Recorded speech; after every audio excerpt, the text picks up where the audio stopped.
All right, all right. Welcome to another episode of the New York Power Hour here on Best Damn Sports. I am your host for the evening, Ash. We got Ram, we got Peter. Guys, things are getting tight down the stretch in Major League Baseball. How are your Mets and how are the Yankees looking to you guys as we get wind down this regular season? Well, one of those things looks a lot better than the other as far as uh oh oh did my thing for you. Sorry.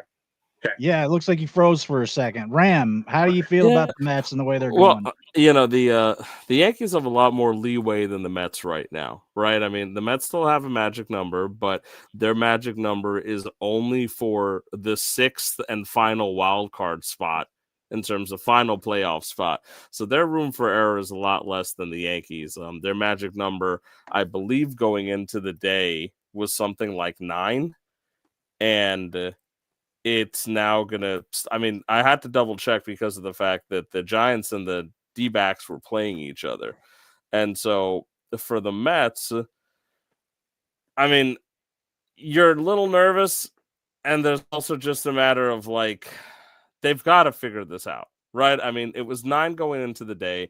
The Giants and D-backs played each other. The Giants won, so that should still reduce it by 1, but they lost to the Padres. So we're looking at 8 as a magic number for the Mets right now. The Yankees on the other side, I'll bring this up after, I believe, for that spot, have a magic number of 7 going into today, but they won. So they're also going down to 6, and I think the Guardians won. So it's just one of those things. I love and hate this time of year because it feels like every game. It's like when you're playing fantasy down the line and you're like, oh, I don't really want to pay attention to that game. And then you have to because your guy's in the game. So now you got to go ahead and just pay attention to every game and every scenario. And I mean, we're halfway through September. Thank God the Mets have a series against the Nationals coming up this weekend because you can hope they can take 2 out of 3 and kind of gnaw that number down a little bit. But God help me. I mean, today's performance was a tough one. We can get right into talking about the Mets for a little bit if Peter's back. It looks like he's I okay. hope so. Yeah. So, I mean, so we talk a lot about David Peterson here. David Peterson was not one of his strongest starts going out there today. I go into this thinking that what I talk about, as much as I say that I think he's been the Mets ace for the year, and I still think that's accurate, is the fact that he is at a higher innings count than he's ever been. And some regression and some struggle was, to my understanding, just going to be normal.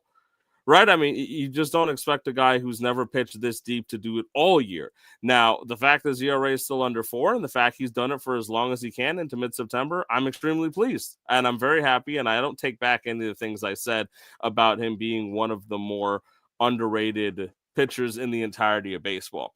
But man, it would have been nice to have a little bit of a cleaner performance today, especially when the Mets are in a position where apparently they're all allergic to the 5th inning. Right? I mean, Peter, you've seen this with me all year, especially with the guys that they've been piecing things together with Manaea and Holmes, that they get about 4 good innings in, and then suddenly the 5th inning comes in, and it's like they fall apart. Yeah, I mean, the Mets are no stranger to this. It's been happening all year, like Ram said. David Peterson, the Mets would not be in the position that they are of being close to being in the playoffs if it was not for David Peterson. He really carried that pitching staff through some just terrible parts of the season. He was really there were multiple games. There was, I don't know, like a month and a half stretch. At least it felt like a month and a half, where David Peterson was the only guy who would give you more than 5 innings, and it put a huge tax on the bullpen, and it put a lot of pressure on the hitters that they have to perform every night. That being said, if the Mets make the playoffs, my game 1 starter is no longer David Peterson. And I know I said it a couple weeks ago that he would be. But at this point, I feel like you have to go with Nolan McLean. In 2022, the Mets got a little bit cute in their playoffs against the Padres, and they went Max. They went Max for the first game and DeGrom for the second game because they thought they could seal the game in 2. They embarrassingly lost that series. So I don't want to get cute. It's the wild card game is only 3 games. You have to put the best guys out there at the moment. So for me, McLean is my game one starter. So, want to address a few things. I see that Christian saying I read the number is 10. The Yankees' magic number going in today was 10 for the fourth, like the top wild card spot. I'll talk about that when we get into the Yankees later, when our resident Yankees fan joins us. And also, hi Andrew. First off, thank you for stopping by to support us and support Ash. Now, let's. So I'm going to throw up here a little graphic. This is from PlayoffStatus.com. I'm grateful to them for putting these maths together because it makes it a lot easier. So thank you to the lovely playoffstatus.com. So you can see this chart very easily organized here for everyone to see. The Mets right now do control. This is as of earlier today, by the way. So this is not updated as to today's games, just to be clear for anyone who's watching and might be watching. So this doesn't include the Mets losing or the D-backs losing to the Giants either. Now, so that means that, you know, with the Giants winning and the Mets losing, they're going to move to a game and a half, right behind the Mets here. And the D-backs are going to stay exactly where they are, 2 back. So the D-backs will stay 2 back. The Giants will be a game and a half back. The Mets' magic number will stay at 9. And as you can see, they can... Stat correction. The Diamondbacks are a game and a half behind now. Yeah, that's what I'm saying. Game and a half. They're a game and a half. I thought you said 2. My bad. No, the D-backs are... Wait, the Diamondbacks are... A game and a half. The Reds and the Giants are tied at 2. Okay, so is this not accurate? Is this... Am I somehow off here? Did this... Because I'm like, if they lost, then we lost. Shouldn't their position still be... ESPN.com has it as a game and a half. There's usually updates immediately when the games go off. Yeah, ESPN is right. This doesn't update till the day after. So I was like, maybe I'm doing my math wrong. Because ESPN updates right after. I have a screenshot from MLB itself. Yeah, so that's good. So, all right, so we have the same amount of games as the Reds and the Giants, if that's correct, right? Yeah, so we have 2 clean games on them, and the Diamondbacks have played 1 more game than us. Okay. So they're 1.5 back. So this is what we're looking at.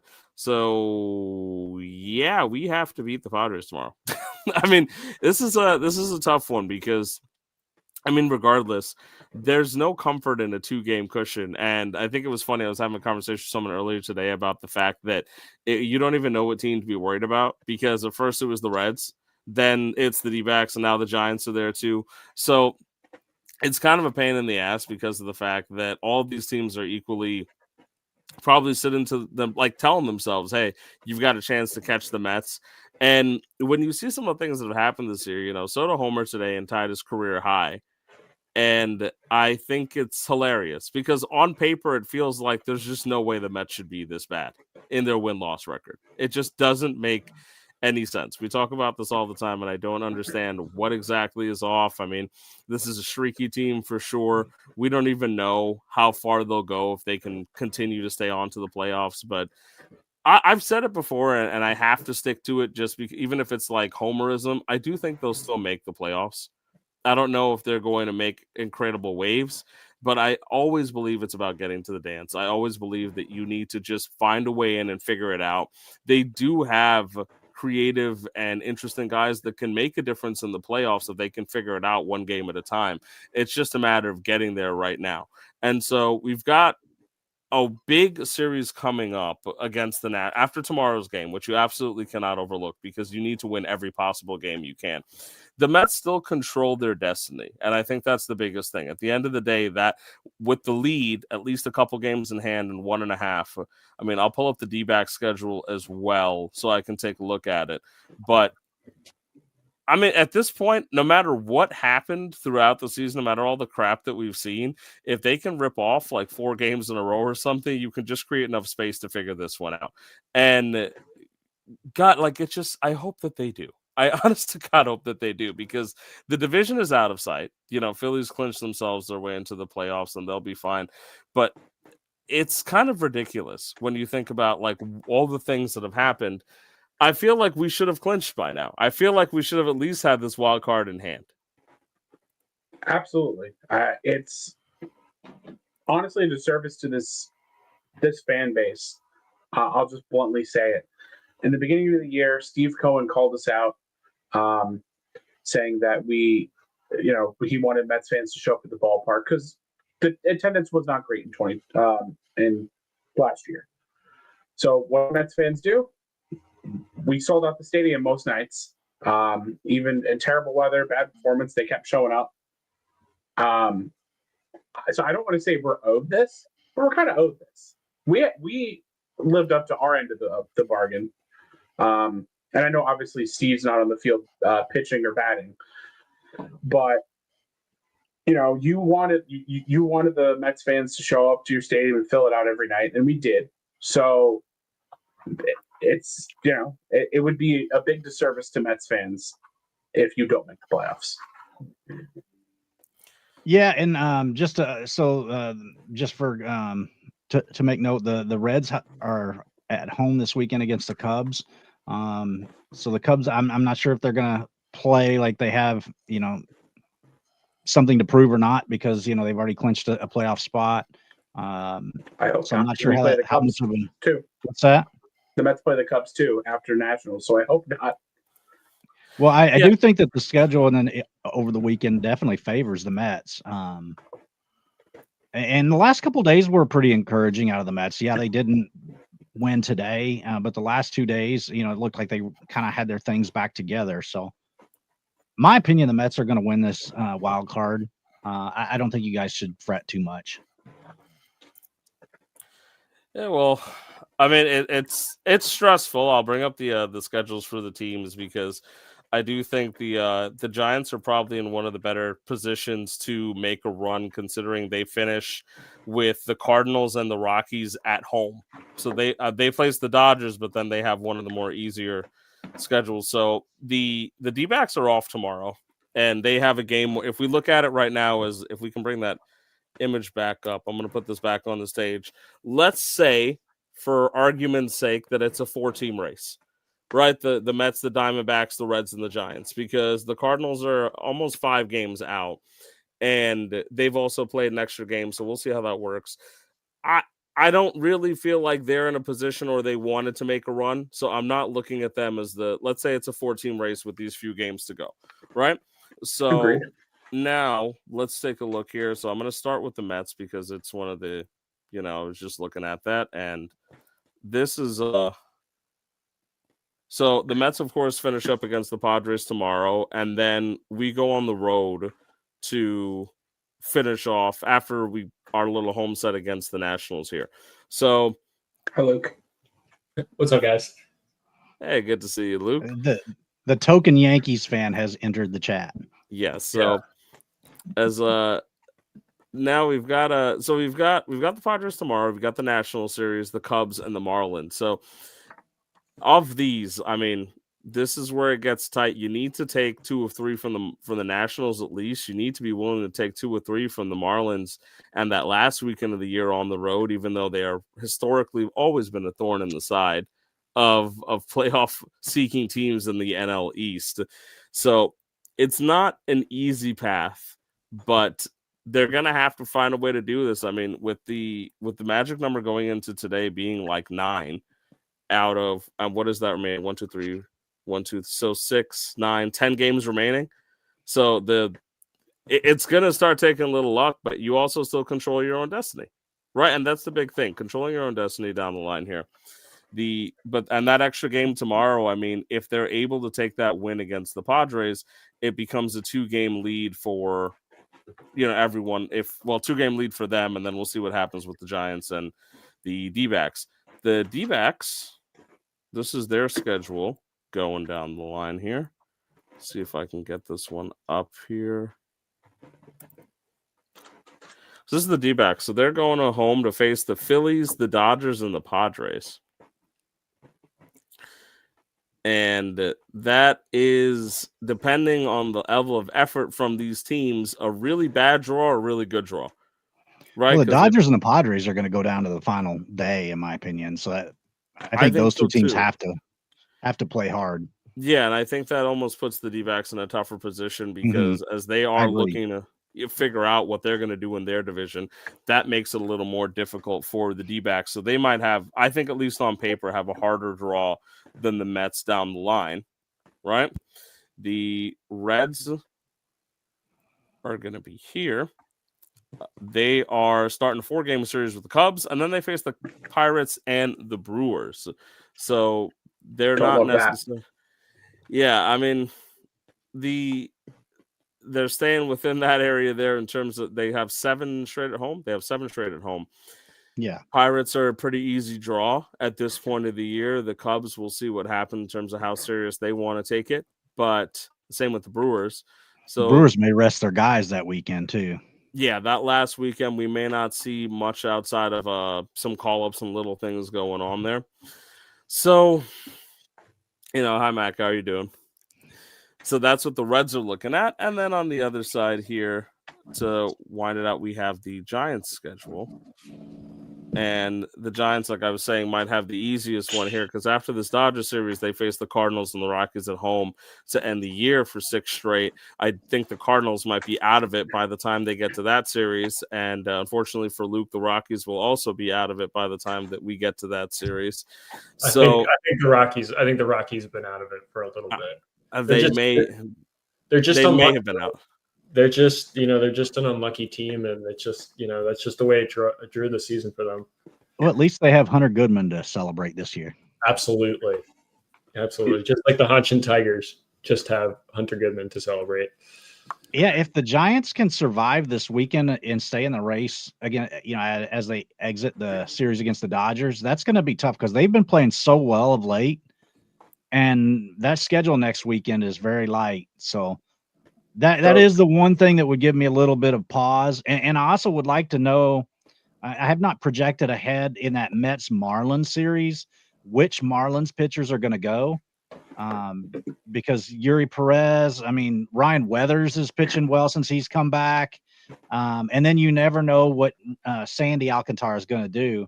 He's had some pretty dominant performances since the All-Star break, but then he's also had some blow-ups too in there. So is he going to be the Sandy of old, or is he going to be, what are you going to get from him? So it's going to be an interesting week in baseball over the next, 10 days or whatever. Yeah, the Marlins are also historically really, they were part of the major collapse for the Mets in 2007.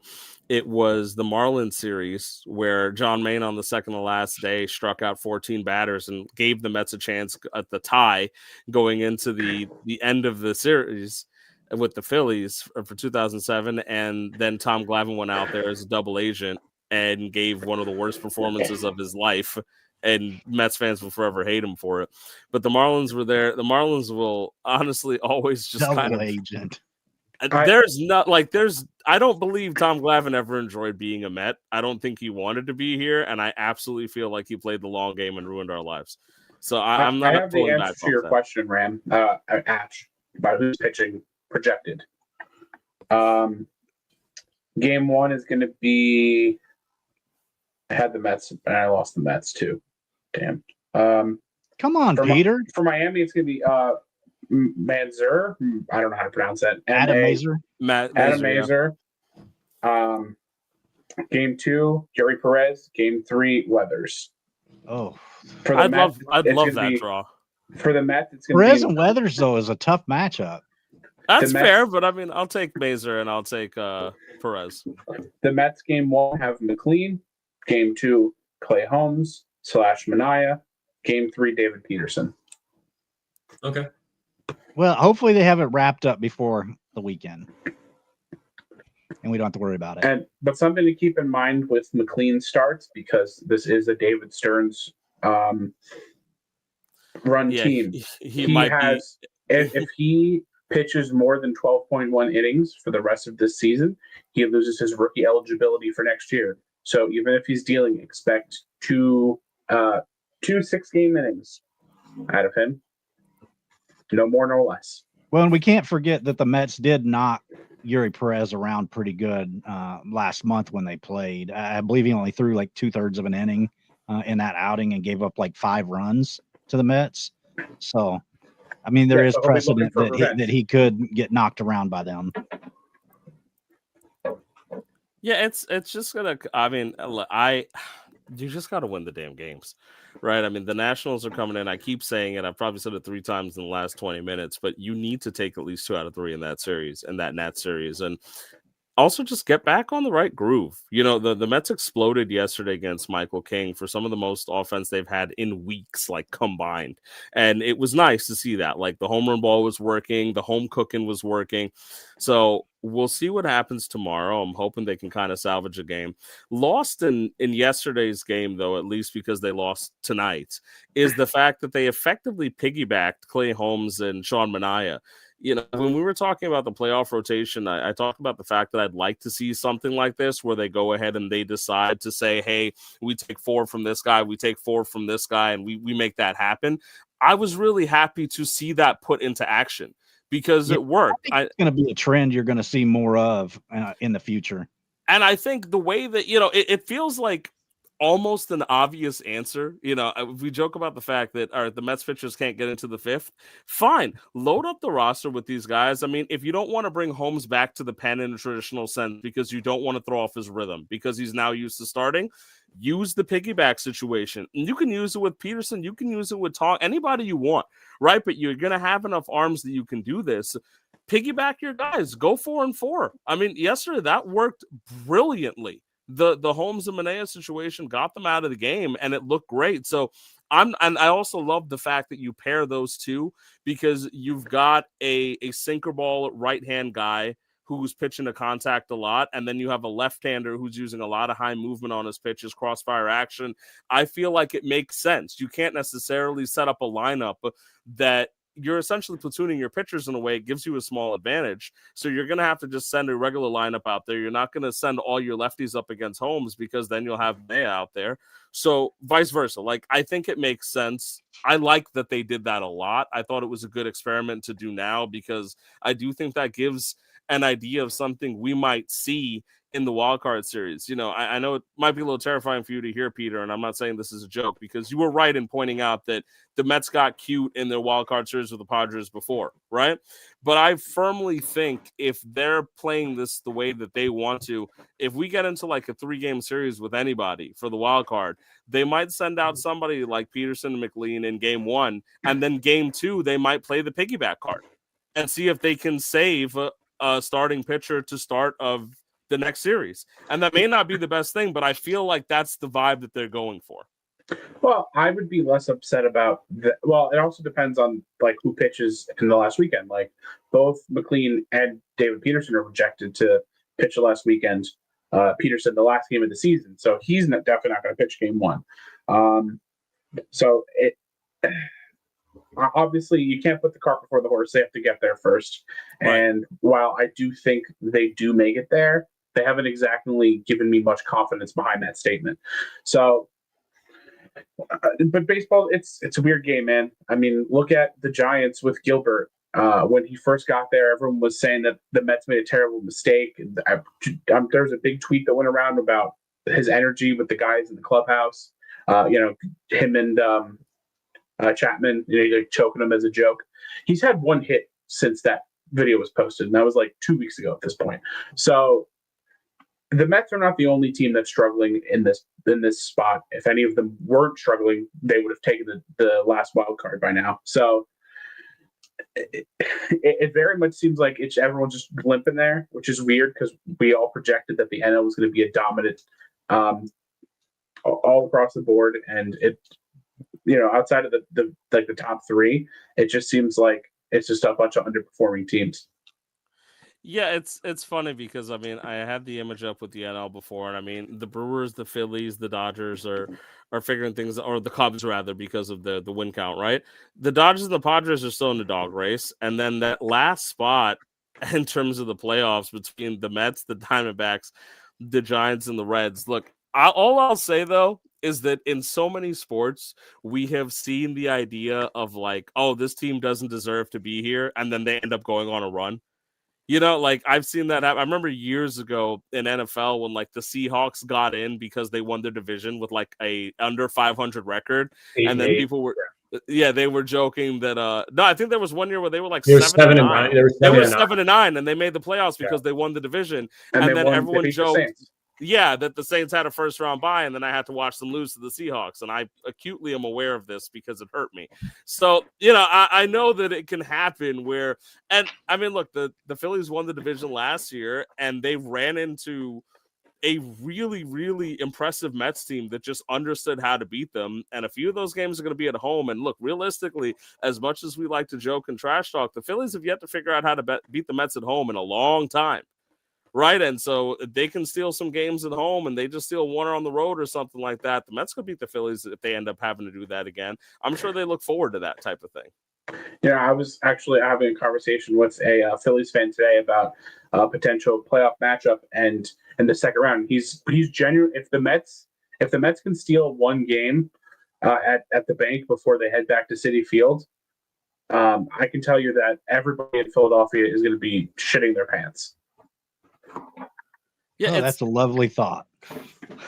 But it is kind of a funny thing. I mean, I talk about this and joke about it all the time, the stupid rock, paper, scissors of the NL East, but the Phillies don't want to run into the Mets. I'm sure they're sitting there feeling, and the Phillies are a great team. I'm sure they're looking around at the rest of the NL, and they're like, oh yeah, we could get past just about anybody in the NL. They're not worried about the Brewers. They're not worried about the Cubs and the Dodgers right now. But God forbid they draw the Mets, and they're going to sit there and go, not again. This is just non-fuel, And so We'll see how it turns out, but you're right, Peter. I mean, we just have to get there, right? And so this is where it's going to happen. Every single game is going to be a little bit more intense.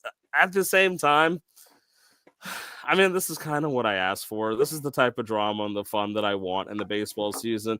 As much as I was always against and still am against like this many playoff spots and the idea of the wild card series to begin with, right? At the end of the day, why are you against this many wild card spots? Because it's dumb. Like half the league. No, it's not half the league. And so I said it's like half the league. One, I didn't say it was. Number two, with the projected expansion that we're getting 2 more teams, we're probably going to get another playoff spot, and then it basically will be half. It's closer to a third of the teams than a half. This is the PTSD stand for Philly. I mean, it's not like hockey where you have like 16 teams making it from each conference. The thing for me that always throws me off is the idea that like I feel like if you look at the 6th spot right now, right, and I'll pull that image back up just to be, if you're just borderline on 500, I don't consider you like a real playoff team, and I'm saying that against my own team, right? I'm not doing this just for the sake of the like everyone else, but like these are records going into today, right? And so the D-backs lost. I think you might have that. Actually, you have that image up, Peter, right? Let me just switch over to that. Yeah, so you have that up here. This is not super great. I mean, the Cardinals are within range, and they're 5 games under 500. If the Reds and the Giants drop their next game, you could still mathematically have a team here make the playoffs under 500. And so for me, I don't necessarily like it. And I don't necessarily like the wild card series because I like the idea of the wild card teams existing. I don't necessarily enjoy the idea of making their path even more difficult in the sense of the wild card series. I've just never been a big fan of that. I mean, I like the idea of some kind of like wild card game. 1 game playoff is kind of like, hey, do or die. That's fine.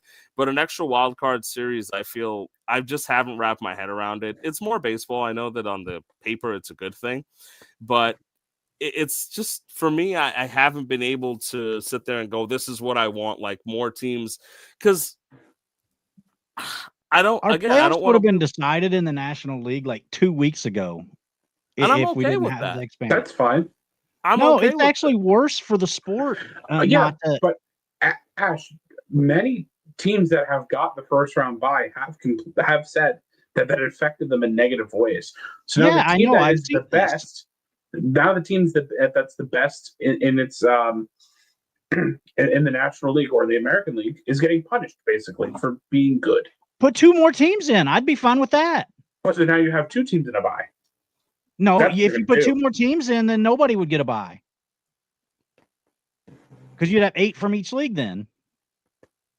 Okay, but then it's just even more baseball because then your first round can't be 3 games. They're not going to do that. They're going to do another 5. I mean, shit. They did the 1-game playoff there for a little bit. I'm so done. And when they first went to the 4 teams from each league, the first round was 3 games. You know, bring it back that only the team and first in the American and the National League makes the World Series. I think you know what? I'm going to go the opposite direction. Everyone should make the playoffs. You know what?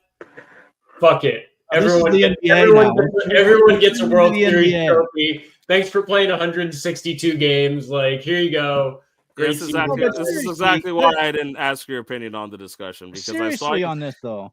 Wait, hold on. Before we move on, have we addressed Ash wearing a Cincinnati Reds hat? Have we talked about that yet? Or have we addressed you looking like you're the 80s model Max Head with your chain and your chest out? Like, do we really want to get like? You look like you just stepped off a GQ modeling like situation and decided, all right, I'll make time for the plebeians here on the podcast. I didn't get to button my shirt back up, but I'll make do and I'll come on there. I hopped on the show. I saw your face and I just got a little hot and sweaty. I had to go one more. Your shirt was unbuttoned when you got on the show. I know, because I knew what I was getting. No, because I was in backstage and I saw you there and I was like, oh man, Rams looking really good. You were in backstage for like 0.2 milliseconds. Exactly. That's all it takes. That's all it takes. All right, but no, let putting the tomfoolery out of it, right? What is your actual thought process on the extra wild card spots? Like, I'd love to know your actual opinion on it. And it's okay if you don't have one. Like, I like the extra wild card.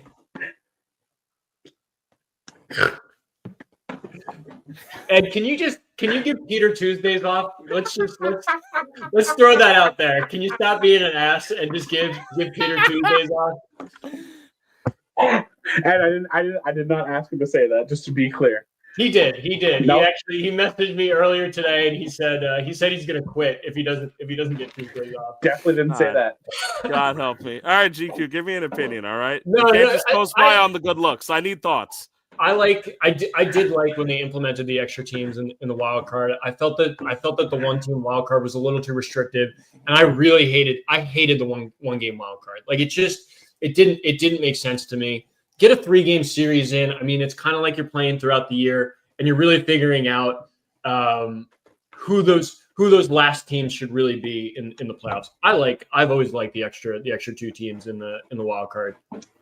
I just don't understand the argument against it. We have far more teams actually trying now than we had before. Absolutely. We have far fewer teams just dumping their players in the middle of the season. Yep. Yeah, that's annoying. We don't have enough data to say that that's true. It's been a couple of years, and we're rewarding. Right, but you saw far fewer teams dumping players than we had in the previous. Yeah, and it makes the trade deadline less exciting.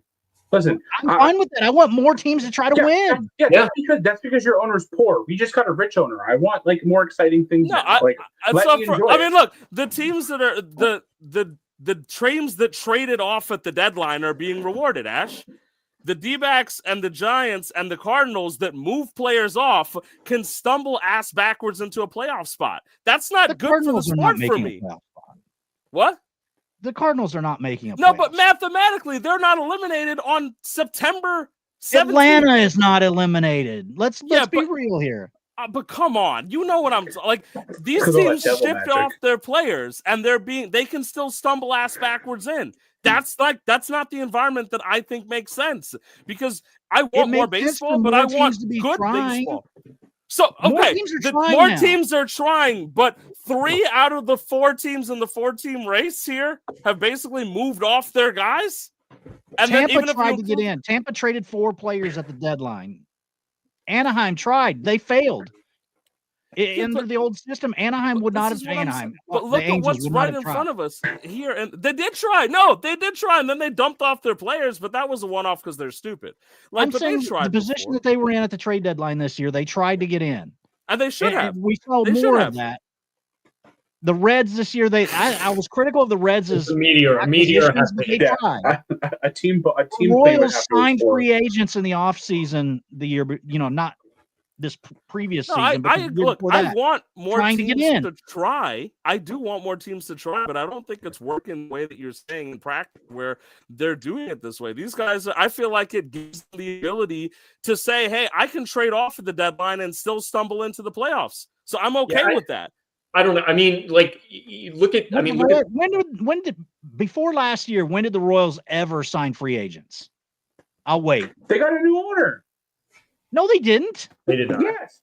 They did not. No, they did not. According to that, They did not.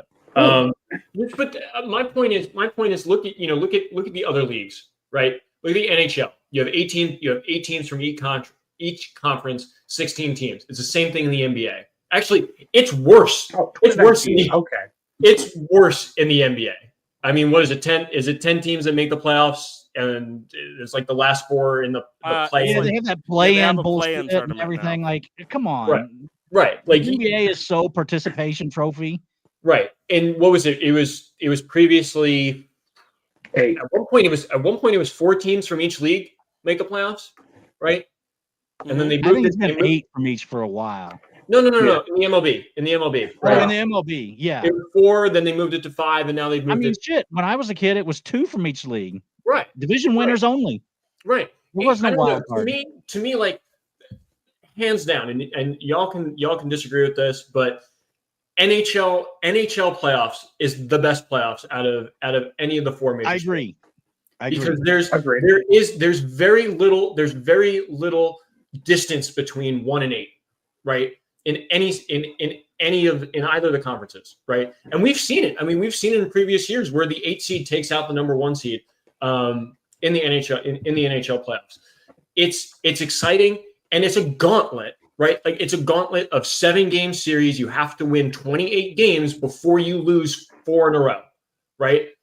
And the MLB was just like, win a wild card game, win a best 3 out of 5, and then get to the World Series. Great, like, it becomes more of a gauntlet. It becomes more exciting when you have more of these matchups. You have more of these teams in and vying for a World Series. Like, it's not just like, all right, well, we're just going to take the 4 best teams and great, they're here. And, you had 2 other teams out there that, might have had a shot of winning the World Series. And here they are, right? They're just playing on the sides. Look at Washington. What was that? 6 years ago, right? Wild card team. I prefer not to look at it.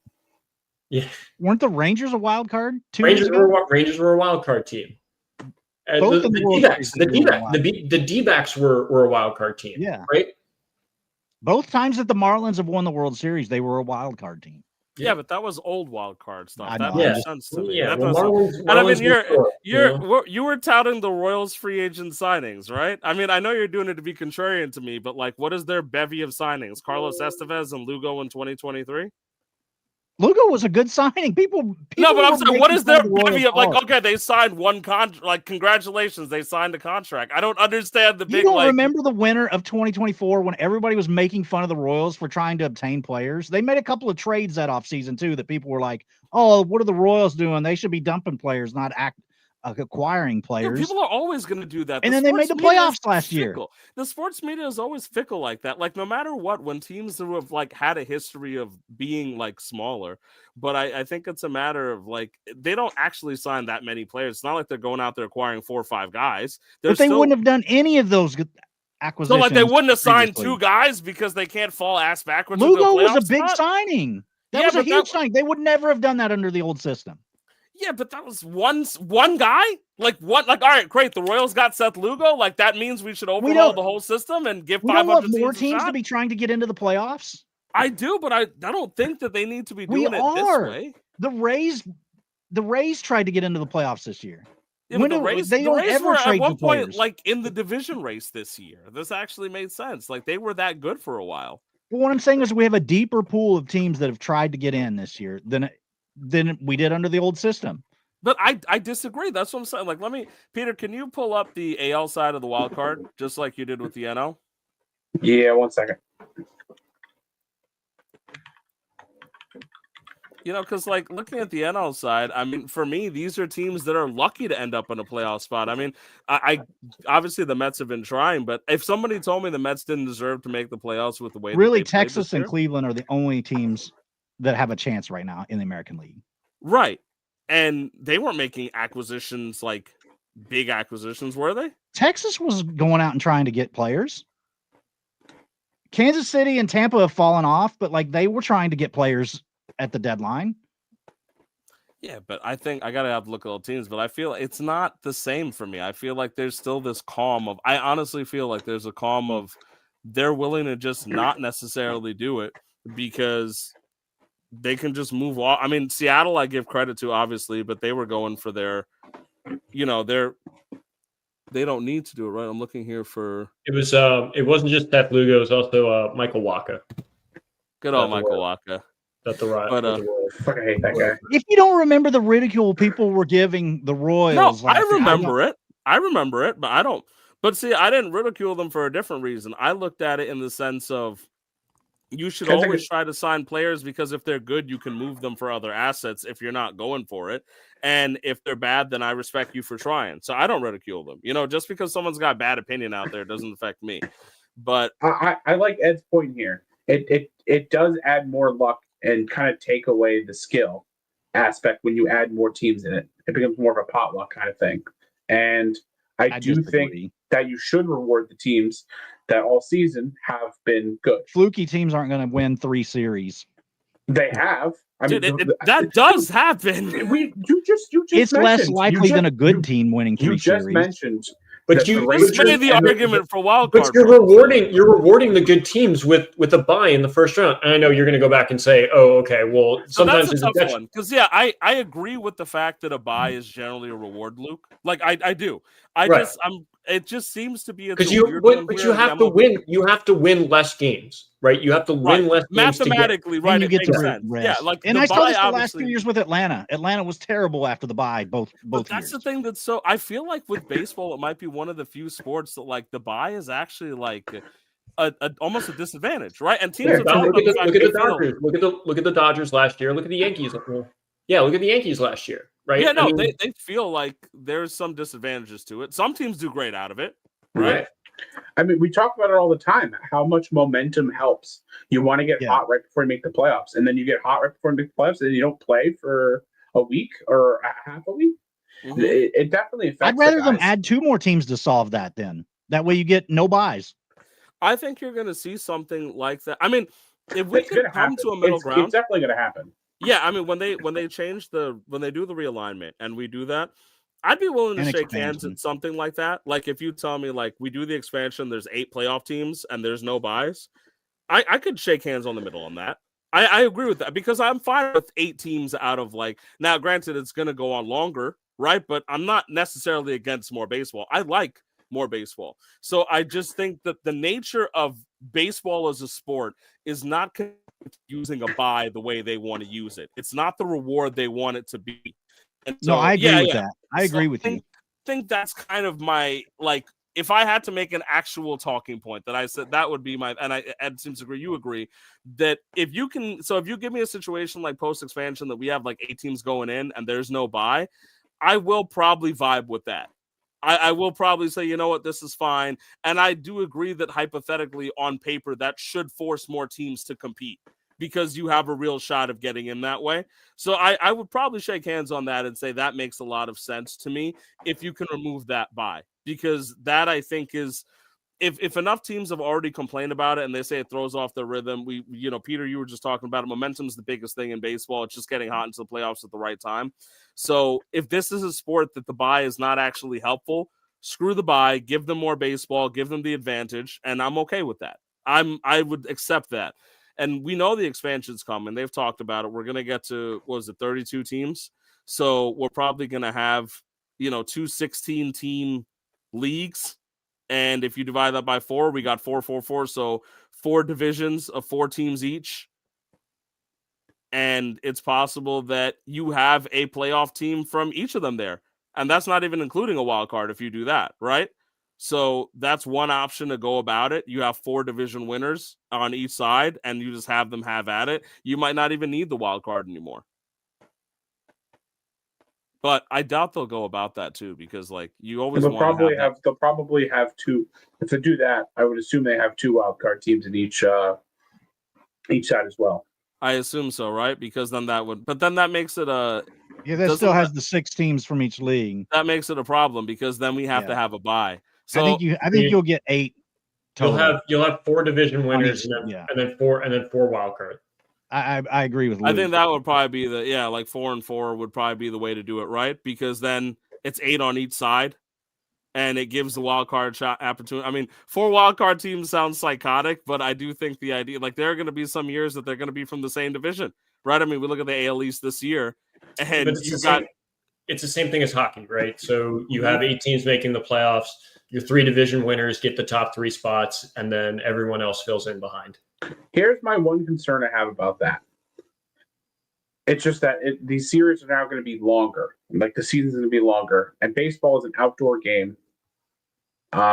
It's like, are we going to have postponements of World Series games because of snow?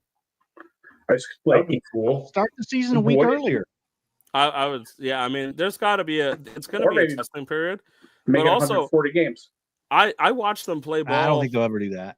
No, Probably not, but they watched should. them play ball in November at Citi Field. I went to the Lidom game at Citi Field, and that was cool. That was awesome. Like, you know what I mean? And was it a little chilly? Sure. Is it warm in April? No.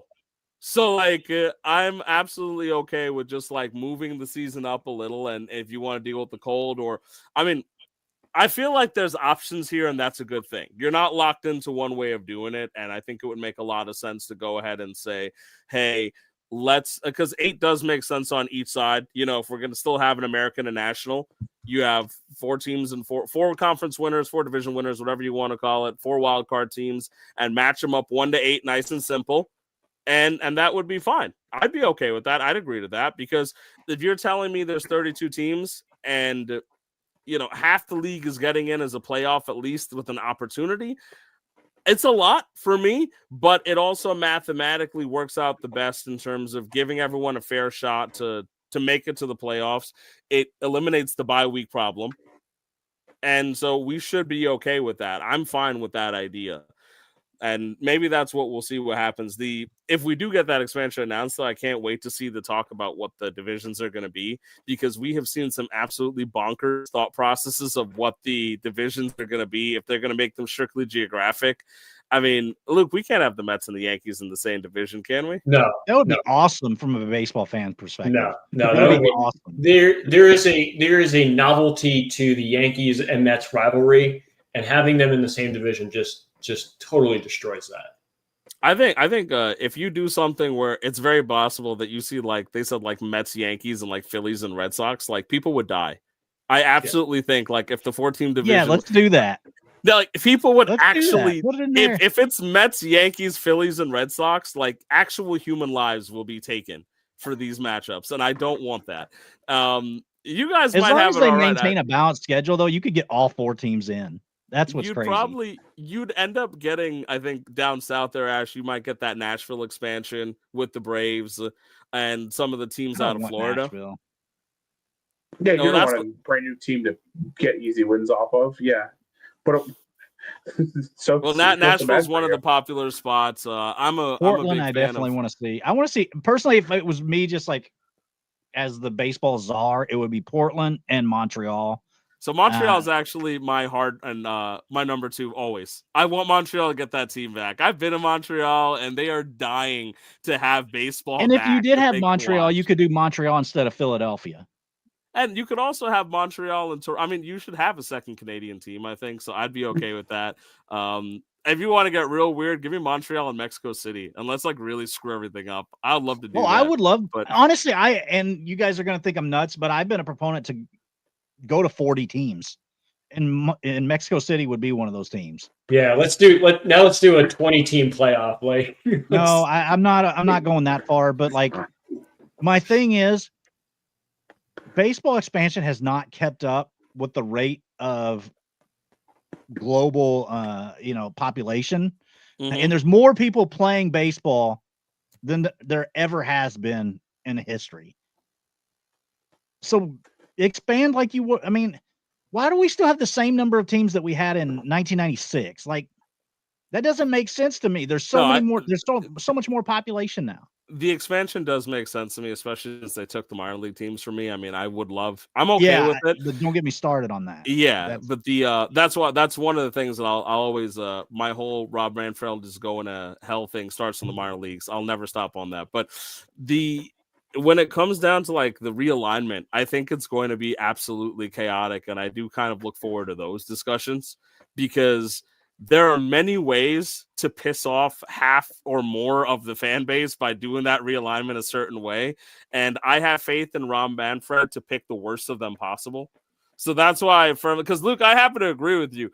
I do not want the Mets and the Yankees in the same, like, I want them to be like, it's the same thing with like the Cubs and the White Sox. I want one to be in the NL, one to be in the AL. Like, yes, you're next to each other, but we have our rivalries baked into baseball already. We don't need to do anything further than that. Like, you don't need to add to where we're just playing each other the whole time. I think it makes it too toxic. I don't understand this argument at all. There's an argument that limiting the growth makes the talent acquisition look for the higher skill players, which could be good for the game. So I guess what he's saying is that like, it's like a bottleneck, as they say. Like there's like you're only allowing in like the best of the best.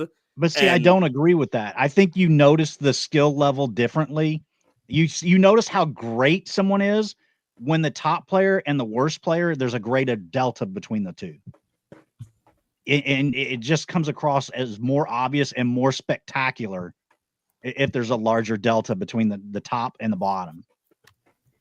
So is your argument then, and is that like it's okay to show some depth in terms of the gap of the skill in the league because it shows you how good like Aaron Judge or Ohtani is? It makes those players look even more godly. That's fair. I do agree with that. I mean, I'm not going to go as far as Ash and say 40 teams, but I will accept 32. I will accept a 16-team playoff situation.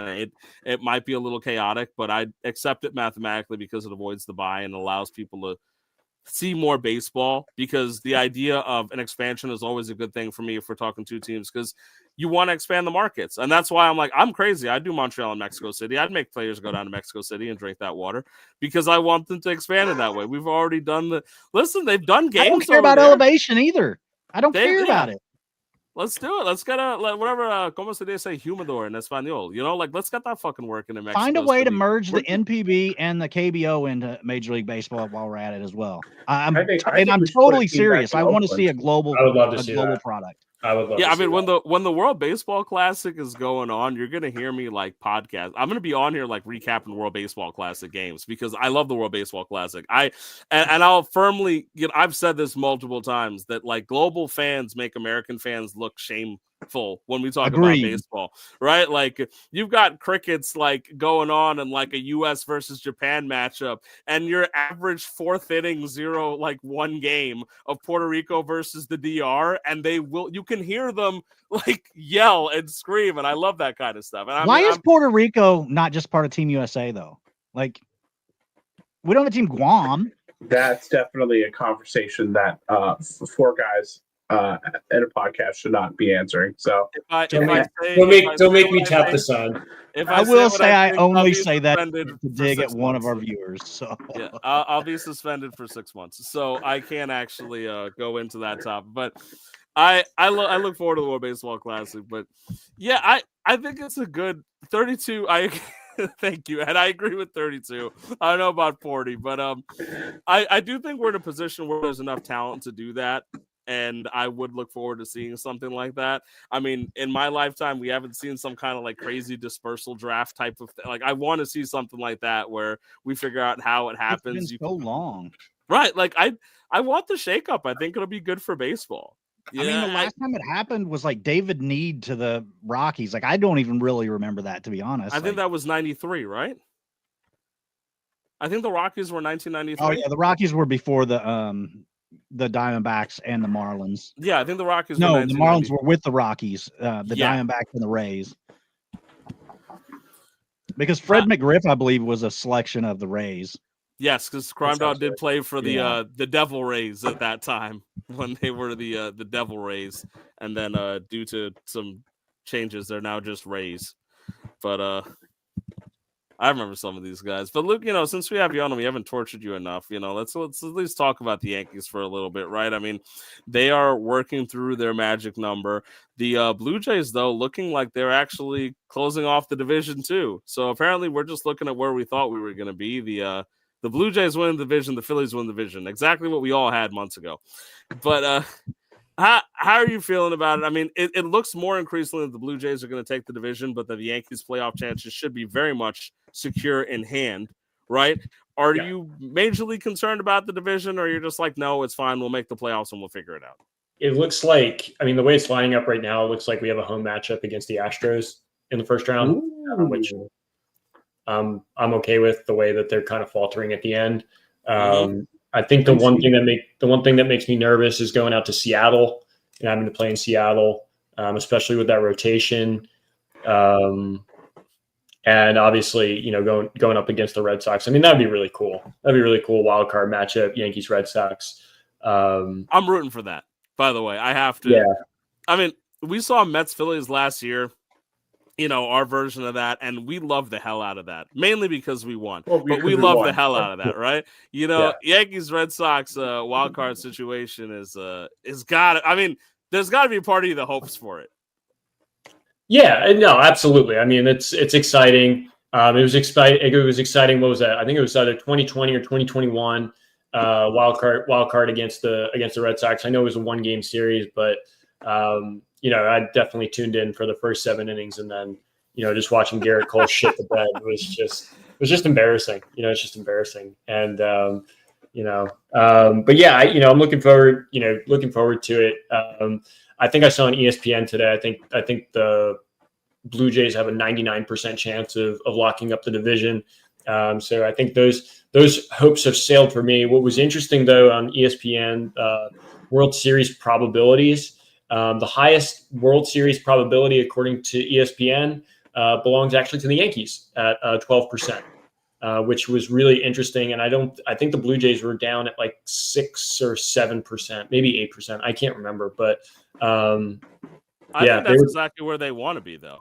Yeah. Oh no. Nobody gave. I feel like they're kind of feeding off that type of energy, right? I mean, absolutely. They. I have word that like they kind of run that like Michael K. drivel like on repeat in the dugout. Whenever they get like low and they get upset, they just run out to him saying that they're not even a real baseball team, and then they go out there and win games.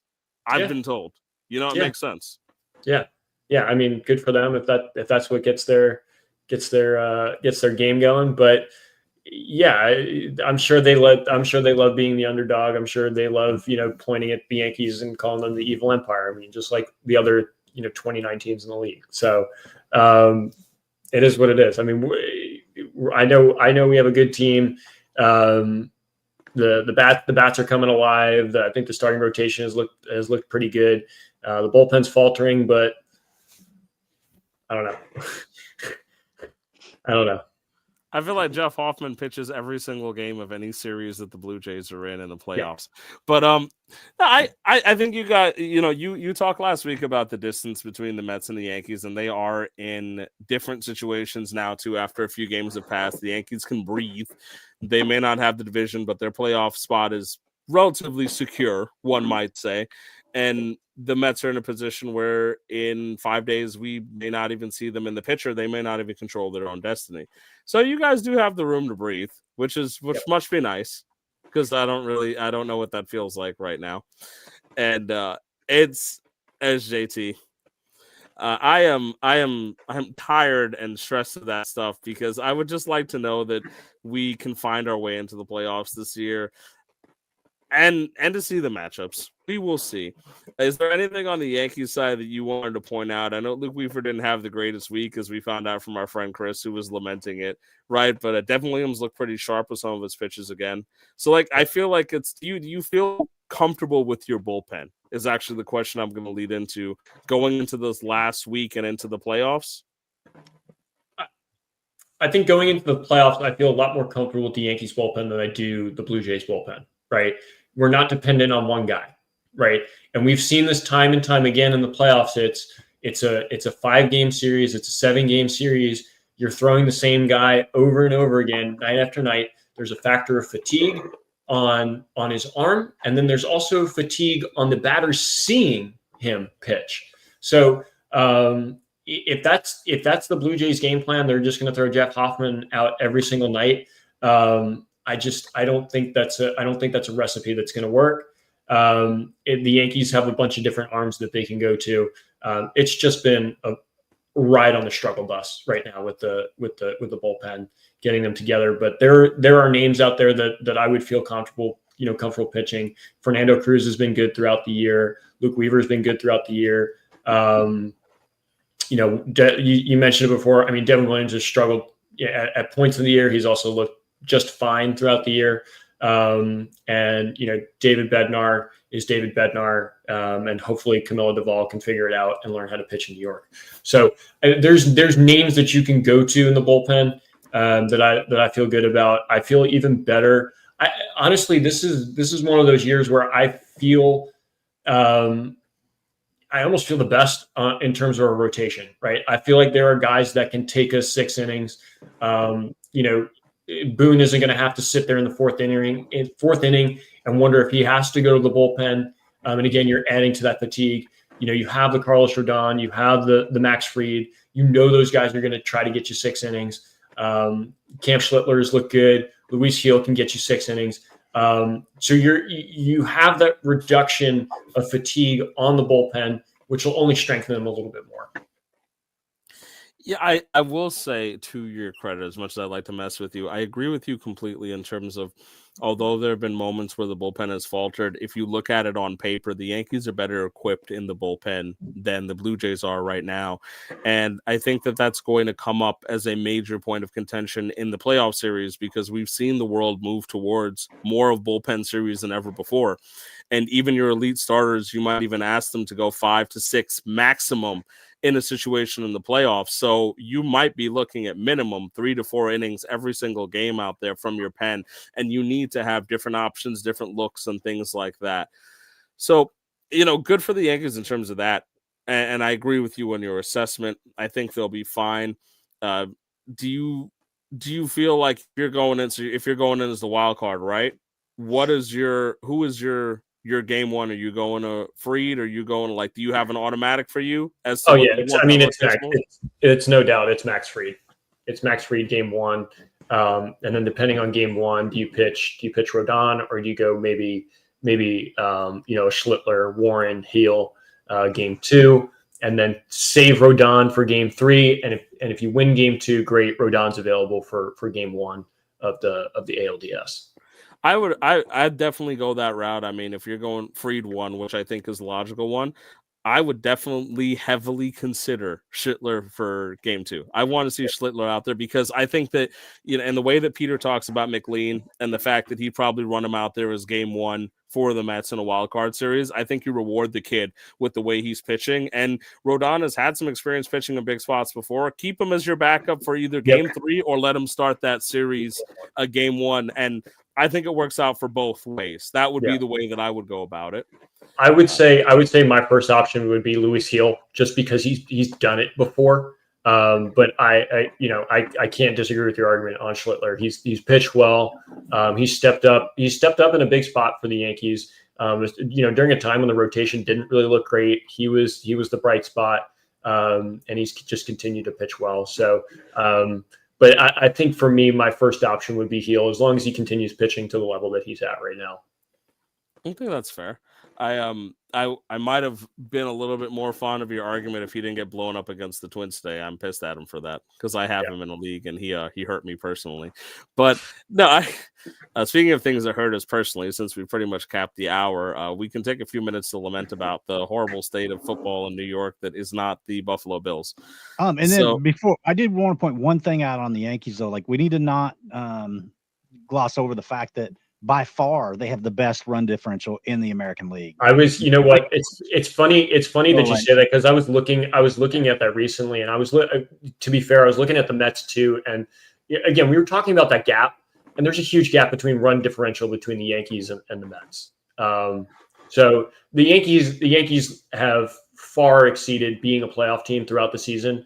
And I'm just, we'll see how it shakes out. We'll see how it shakes out once the wild card comes through. Yeah, the run differential is something fair to point out because I've seen that. I think is it first in the MLB or is it No, just first in the American League. in the American League? But I mean, I think they're it would be like third in the National League. I have to look again. no, but it's fine. I mean, it's still an outstanding number. I'm not even trying to knock it. Yeah. It's the fact they are very good at that, and that's something that the run differential is also how you can look at the fact that somehow you look at some of the stats on the Mets and you're like, well, why is this team not winning? It's just the numbers have come up in moments they don't necessarily matter. They're not really doing that great in close games, and a lot of that was due to some bullpen falters, some little things like that. That's a longer discussion if we were to analyze game by game. But you're right about the run differential, and that's why the Yankees, I think that run differential factors a lot into what Luke was talking about in terms of why their implied odds for the World Series are just much better. Because at the end of the day, you want to take a team that's a powerhouse that is built for the playoffs, and wins and losses don't matter once you get to the playoff series. It's just a matter of can you beat the team that's in front of you. And the Yankees have the capacity to beat just about any team that is in front of them with their currently constructed roster. As much as I may not want to admit it, but they absolutely can. So it's a situation where it makes sense to me as to why. And what I will say too on that is it is kind of a murky World Series situation right now where I don't think there is a clear favorite, if I'm being honest. In the looking at AL, playoff no teams. shot. No shot. Right? In the AL. Yeah. And Peter, I'll tie you into that. I'm sure you would agree, right? Do you see a clear World Series favorite anywhere right now, or do you find it as murky as just as anybody else does? Honestly, yeah. I mean, in the AL, absolutely, it's really a toss-up. Like the Tigers haven't looked great as of late. They lost the series to the Mets, who can't beat anybody. I will say for the NL, I think Philly looks really good right now. They honestly, like, if it wasn't for the fact that we kind of own them at City, I would be super concerned. But yeah, it's even then. So like Philly, sure, but there's question marks there with their own mentality and playing in certain places. So yeah, it's very murky. There's not a lot of clear cut. It could go anywhere. Anyway, I would think the Dodgers are favored in the NL. I know they don't have. They've been faltering as of late. In fact, the Phillies just kind of did. The Phillies just beat them in a series. So like, yeah. I think come playoff time they have so many stars, they have so many guys who have already done it that they'll figure it out. I mean, it was kind of the same thing last year. I think they were limping towards the end of the year as well. There was talks of San Diego catching up to them in the NL West, and I mean, look at how they finished, right? They can turn it to another gear, right? Because they have the players to be able to do that. And there's a very real chance this year that no teams win 100 games. That to me is wild. Yeah. Like, I don't know if I mean, Milwaukee has 93 wins, and Milwaukee, by the way, has a run differential of 187. Like, yeah. That is by far the best run differential in baseball. And it's 93 with what, like 11 or 12 games remaining? Yeah. Because I think they're 93 and 59, right?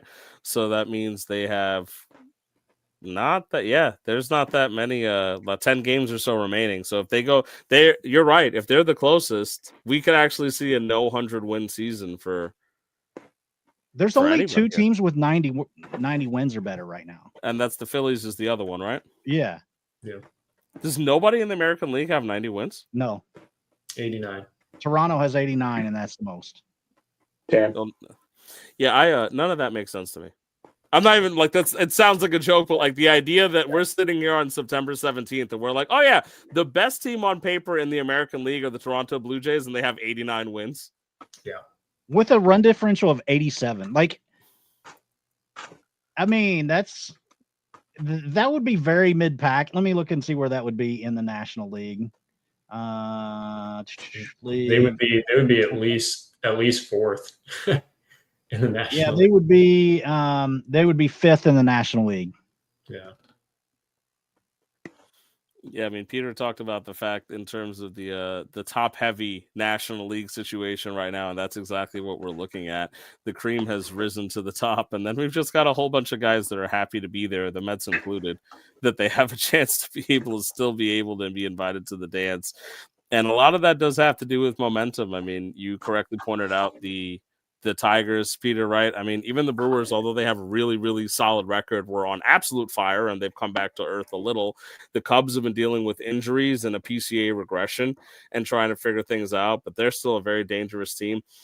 This is definitely one of those situations where once those playoff teams are solidified, this could go absolutely any way. And it may actually shape up to be one of the more interesting playoff situations that baseball has produced in a long time, just because of the fact that, well, a lot of these teams have an honest shot 1-6, right, based on the narrative of it. So, and if the Phillies end up playing for that number 1 seed, I mean, do you think that both teams might end up resting guys to avoid that bye?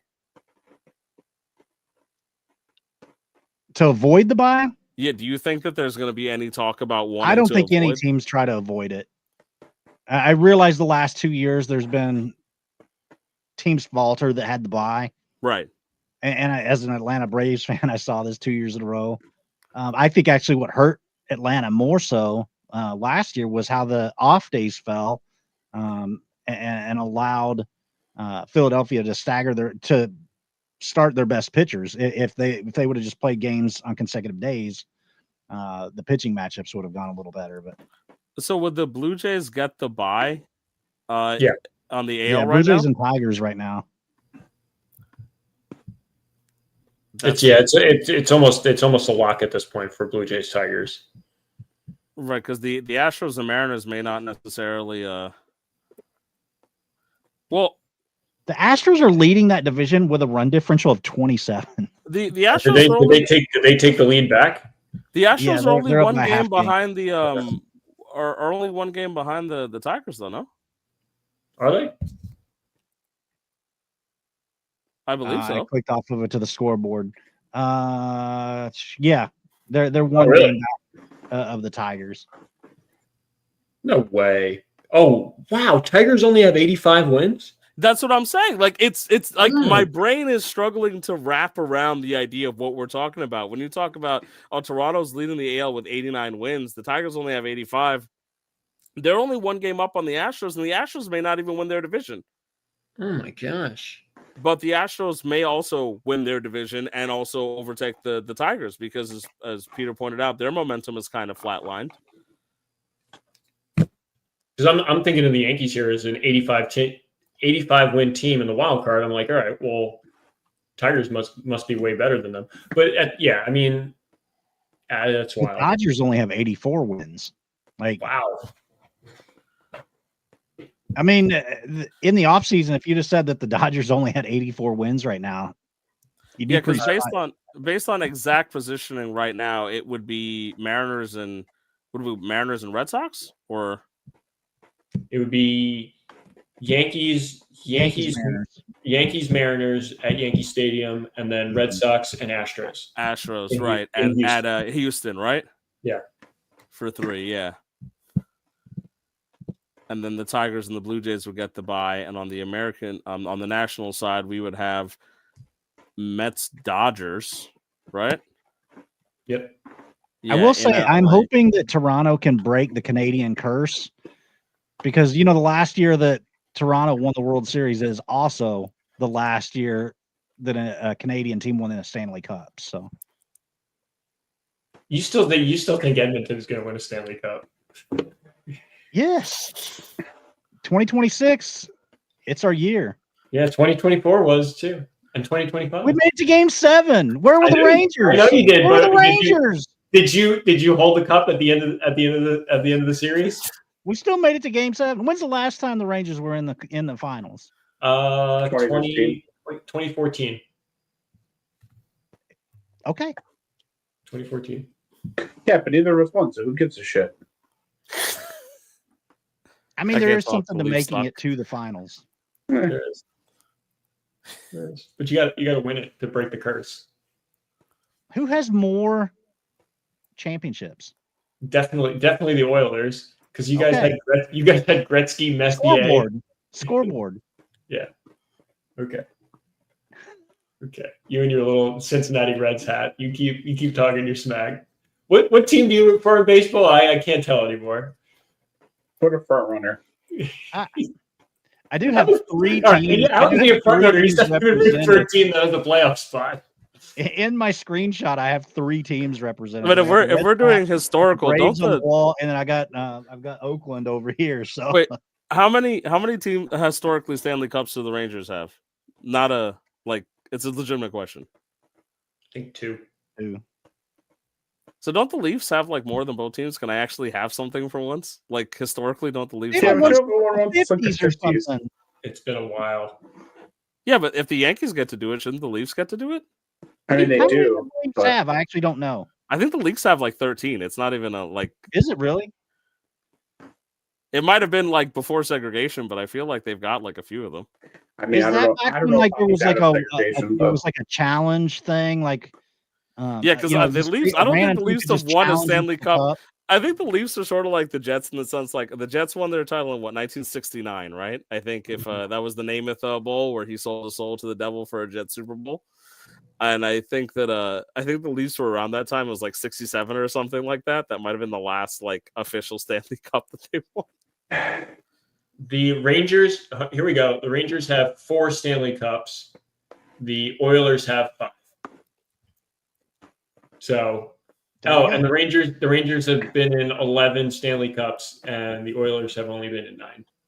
So, Since apparently making it matters just as much. yes, it not does. just as much as winning it, I don't know. That's what she said. but it We means all heard more it. than not making it. It means more.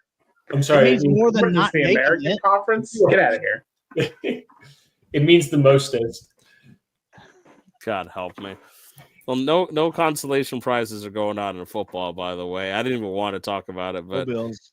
yeah, the Bills beat the Jets in a game that probably shouldn't have happened.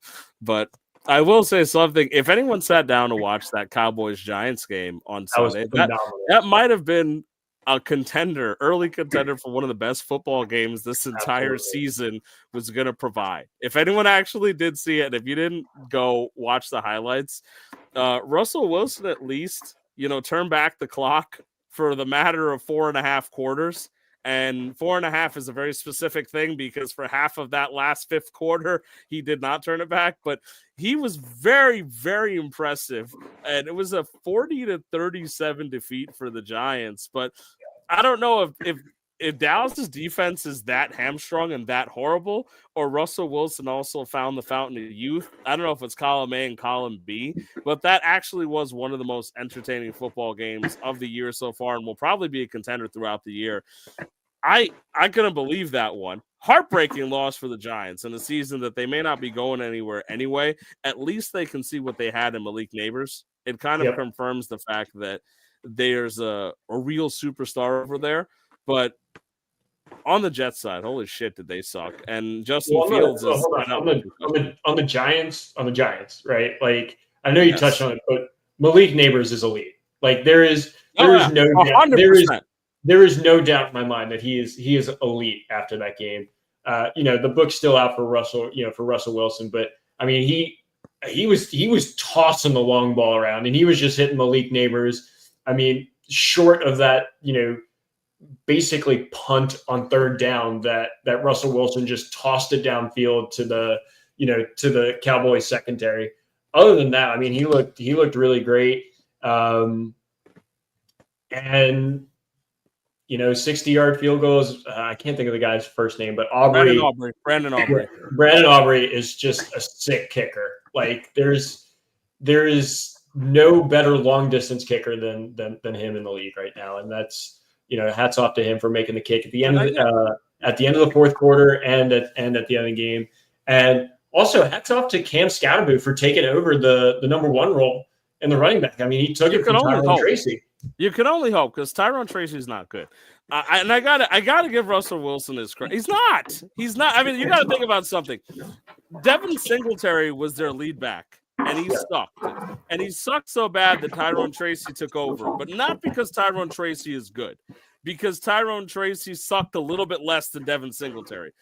Scatterbo at least has some talent, man. He put together a good set of runs. He was looking okay, but if anyone would have told me that the passing game leader after week 2 for the best game so far would be Russell Wilson's 450 yards, right? I mean, Malik Neighbors is elite too, but 8 receptions and 142 yards for Wan'Dale Robinson.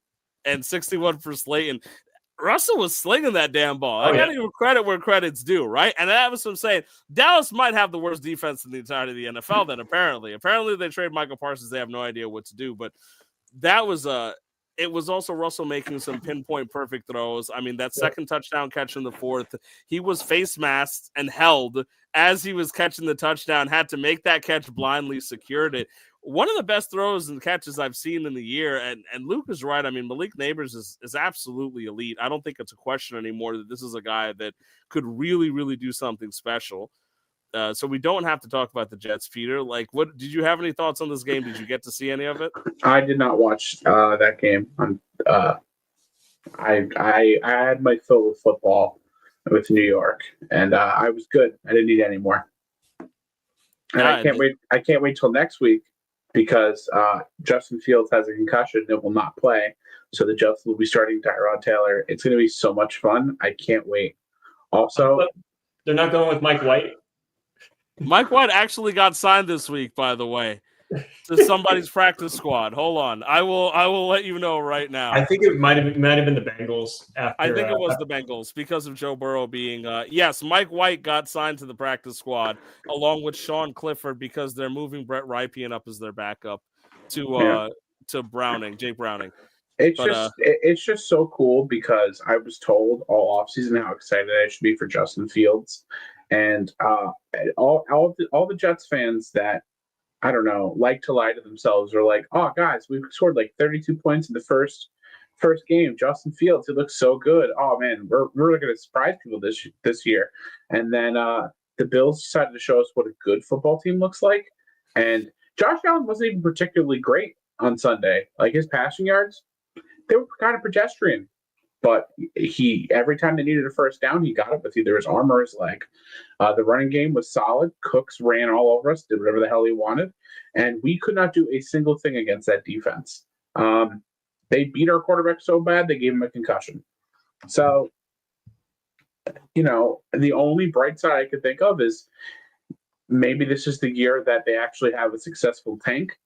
Because there's nothing more that the Jets love doing than winning meaningless football games and dropping outside of the top five. So I have no hope anymore for the season. It's going to be terrible. It's going to be atrocious.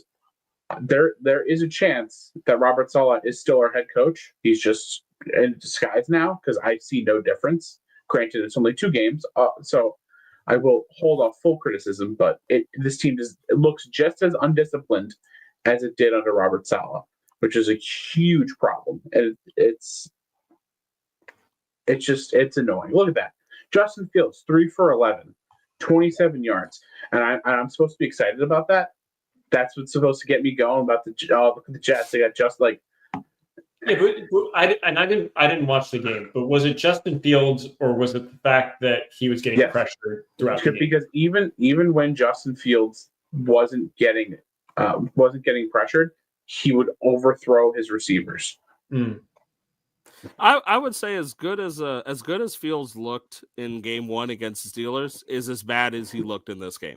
He went into the second half with 1 completion. That 49 yards rushing was basically came up with 1 play. 27. It looks like a 27-yard run, right? So yeah. he got almost more than half of it. On 1 long rush. He had 1 completion going into the second half, and it was really bad. Now, granted, Bills' defense is stifling and really strong, and so it's one of those. But if there was any hope, and no, I don't take back some of the things I said. I still think Fields is exciting, but I never. Speaking to that point, I don't think I expected anything more than maybe 2 to 3, 4 wins of this Jets team this season. I was open about that with you, Peter. I like Fields. I thought it'd be fun, but I didn't expect much in terms of like actual production and wins, and it's because there's just too many holes on this team. There are some guys that show, like Breece Hall, Garrett Wilson. I think highly of them, but there are just so many things that they need to fix. I think probably what disappointed me the most about this game, as to what you alluded to, is the fact that it felt like as much as there was motivation and attitude and some discipline in game 1, that it kind of just faded away for this game. That they crumpled under the pressure of facing a division rival. I don't think anyone expected them to beat the Bills. I certainly didn't. I'm not going to sit here and and say that I did, right? A lot of Jets fans did. But you would Because think we're stupid. We're stupid people. you would think that there would have been more of a fight. I think that's where my frustration comes from, because I didn't think they were going to win, but I certainly didn't think they were going to look this bad. Right. And the Bills are a good team. The Bills are riding the momentum of what was a outstanding win against the Ravens in week 1. So they're obviously feeling themselves.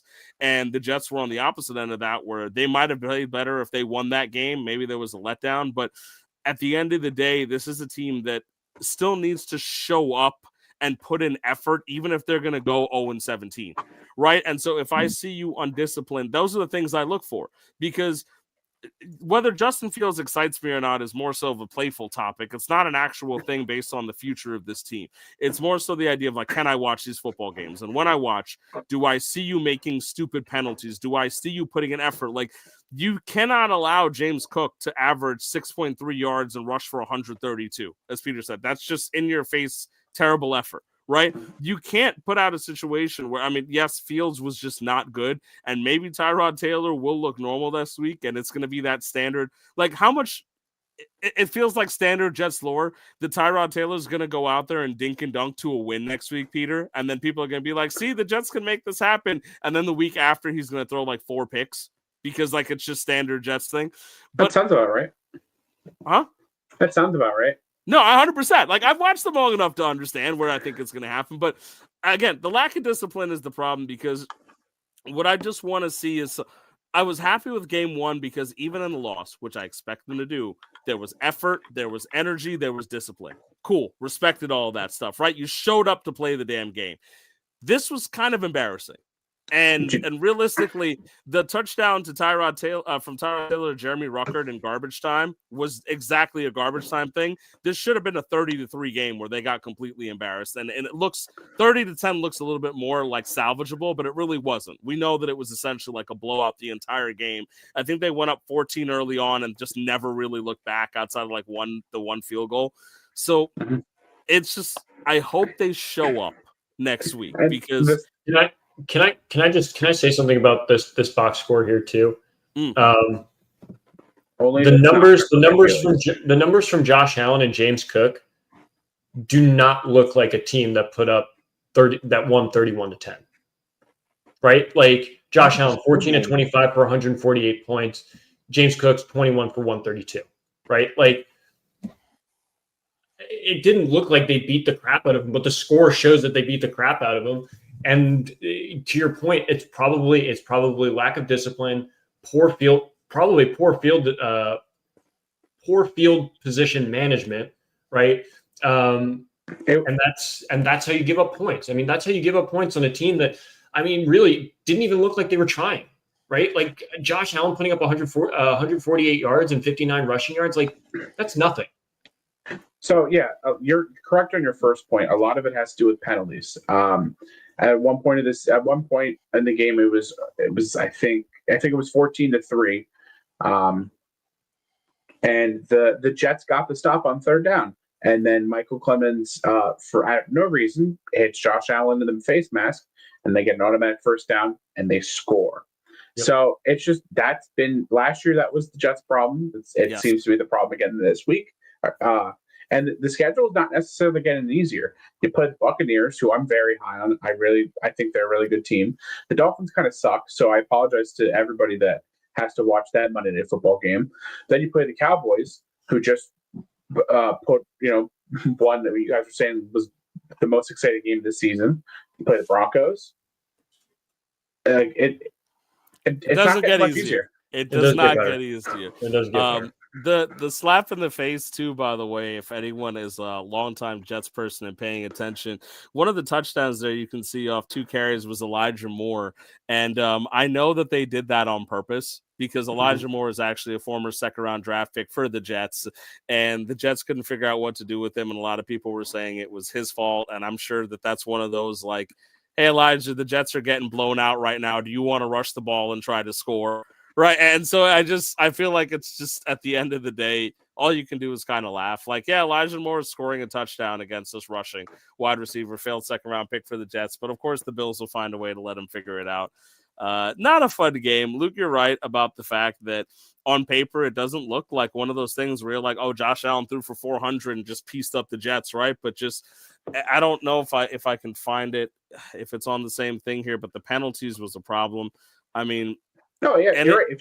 If you look at that Josh Allen his stat line, do you think the Jets win that game handedly? Yeah. I mean, I totally agree. And what's crazy about the Elijah Moore thing is he was a wide receiver, right?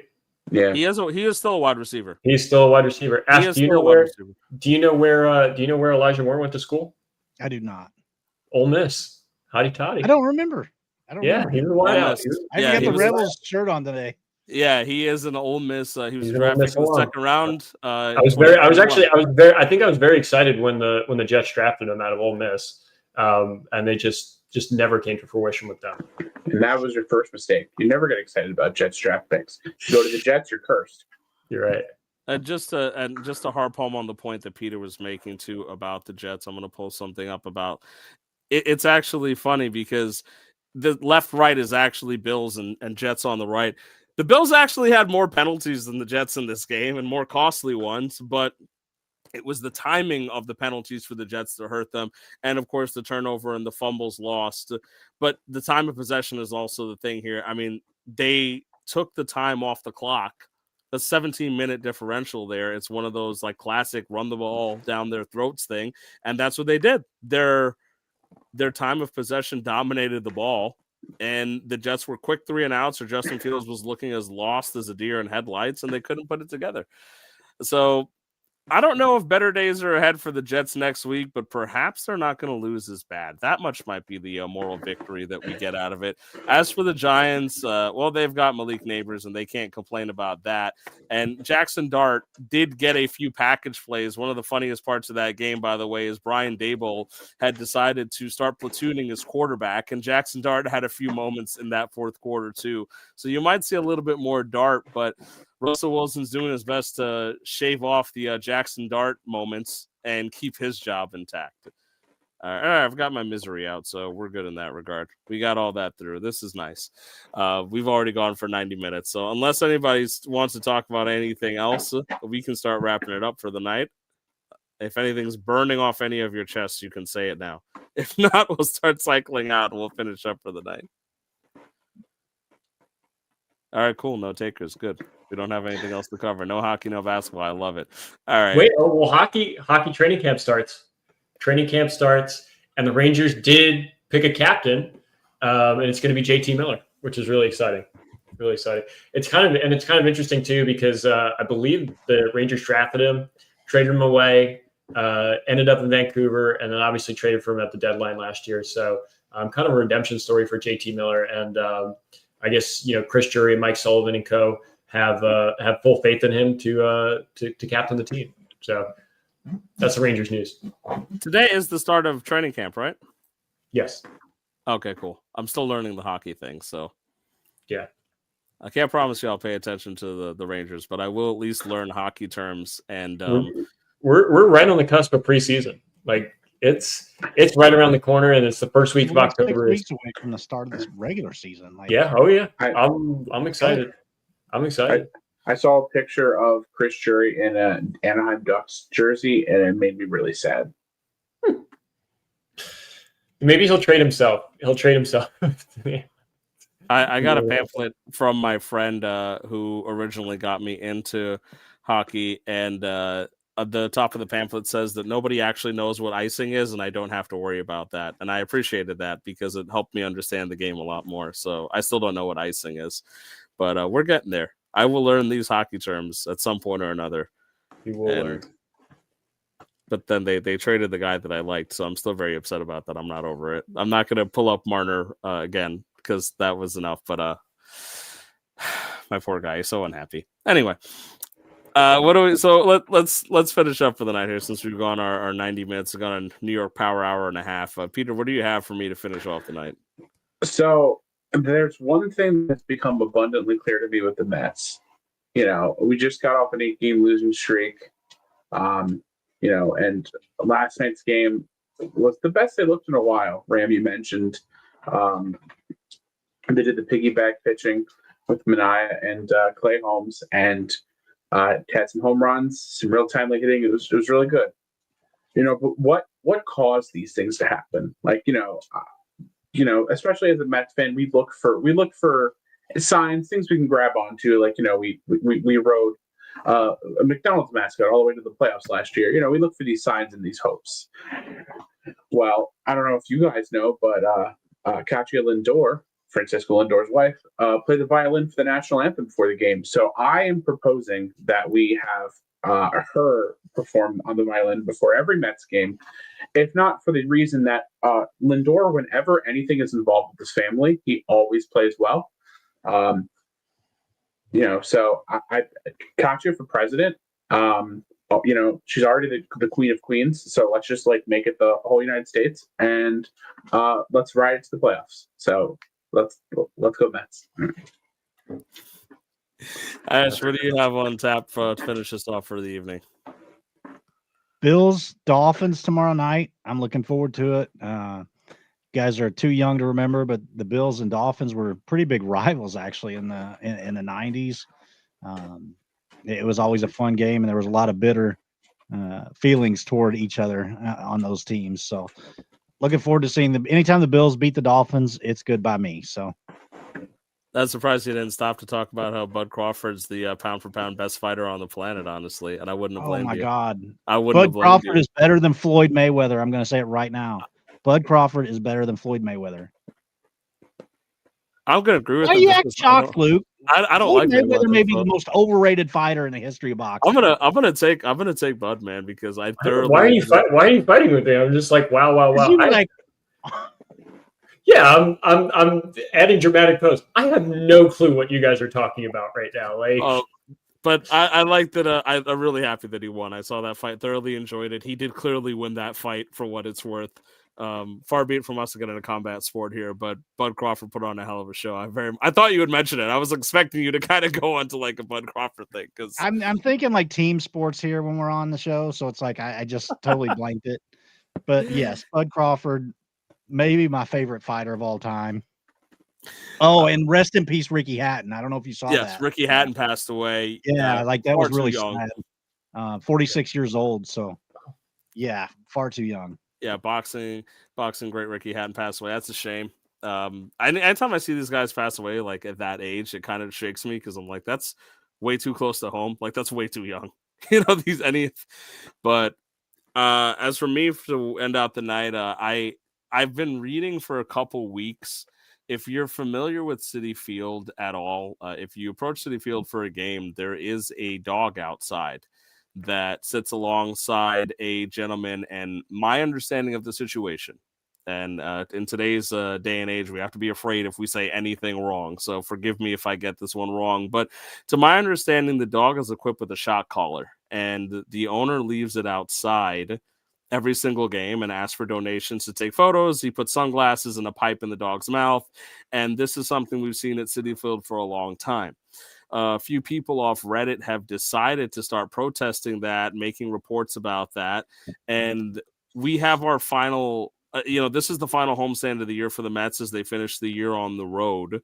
So I will say from the bottom of my heart, to my understanding, this dog has a shock collar and is being put out there to stand as a prop and used like that for all of these Mets homestands. The people who are protesting are very dedicated, and they've done what they can to make the city aware of it, make the councilman aware, things like that.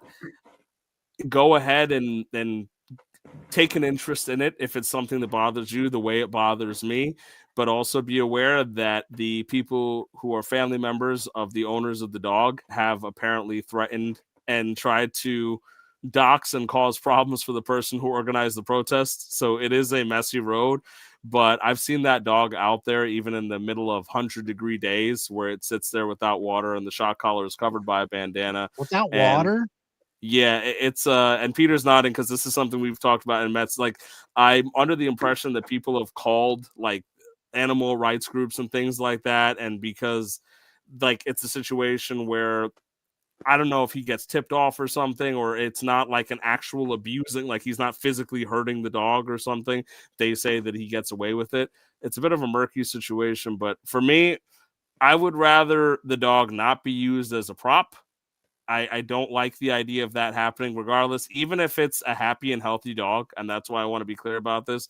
I don't think the idea of the dog being out there all day in sun, in bad weather and things like that to be used as a prop to be made money is something that I support. I don't feel good about it. And I'm glad that people are taking the time to bring attention to it and do something about it. So whatever means you feel of reacting to that, I just encourage you to use your voice and your time. And if you feel the way that I do, because I would be happy if next season we didn't have the poor thing as a prop for the games and that it was just living a healthy and happier life. So I'll take the moment to say that. Luke, if you've got anything to say to write us off, I will give you the time to do so. Yeah, no, shout out to Ben Johnson for giving the Detroit Lions their mojo back and allowing them to score 52 points this past weekend. On top of that, though, I mean, true shout out to Ben Johnson. Late touchdown by the Lions, 4th and goal. They could have easily kicked the field goal. It was asked him in the press conference, and he could have easily been a bitch about it and been like, well, they probably should have kicked the field goal. They're running up the score. But he gets it. He gets what Dan Campbell's doing in Detroit. You're building a winner. You're not kicking field goals. You're going with the numbers. And that's exactly what he said in this press conference. And I very much appreciate that. So a true shout out to Ben Johnson for being a gentleman and understanding what's being done in Detroit. So kudos to him. I think that's exactly it. He gets the culture. I mean, he was brought up and he brought them success too, but he understands the culture of what's going on, and that's why he wasn't offended by it. It wasn't a slap in the face. It was, this is the team they were trying to build.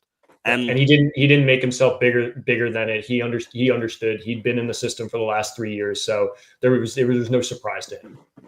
So good for him. I respect that, and I respect the Lions for getting back on track. I don't necessarily know if I respect the Eagles offensive coordinator, but we'll talk about that when they have some more games down the line, because I think they're struggling to figure some things out. But anyway, before I rant about the Eagles offensive coordinator, I'm going to cut us off for the night. Speaking for myself, for Ash, for Luke, and for Peter, another episode of New York Power Hour is in the books. Thank you for joining us for this ride. We will see you next week for one more round.